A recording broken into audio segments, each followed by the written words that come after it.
রাস্তার দুই পাশে কিছু শাকের বীজ ফেলাইছিলাম। সেগুলোর মধ্যে হচ্ছে আমাদের এই আঞ্চলিক ভাষায় নাচ্চা শাক বলে। তো এই যে পুরোটা সঠিক সময় দিতে পারি না, এই জন্য অনেক আগাছা আসছে। মাশাআল্লাহ, অনেকে মনে হয় নিচ্ছে, এখান থেকে বোঝা যায় যে এই ডাটের মাথা থেকে বোঝা যায় এগুলা কাট হয়েছে, তার মানে এগুলা অনেকে খাচ্ছে। তো যারা এগুলা নেবেন, আপনারা এগুলা মোচড় দিয়ে না ভেঙে একটা ধারালো ছুরি অথবা কাছি অথবা ব্লেড নিয়ে আসি যদি মাথাগুলো কাটেন, তাহলে মাথা থেকে আবার মুকুল বের হবে। যদি আপনারা এগুলা ভাঙে নিয়ে যান তাহলে, বা গাছগুলো উঠে নিয়ে যান, সেক্ষেত্রে গাছগুলো থেকে আর মুকুল বের হবে না, গাছগুলো থাকবে না।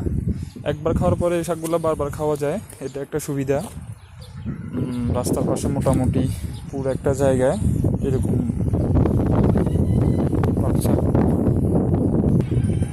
পাট শাকের মাঝে মাঝেই আমি কিছু পুঁই শাকের বীজ দিয়েছিলাম। আচ্ছা, পাইছি সেগুলা। এই যে মাশাআল্লাহ, অনেক সুন্দর, অনেক বড় হয়েছে এটা। আর একটা পেলাম পুঁই শাক, দেখতে সুন্দর লাগতেছে, বড় হবে আরও।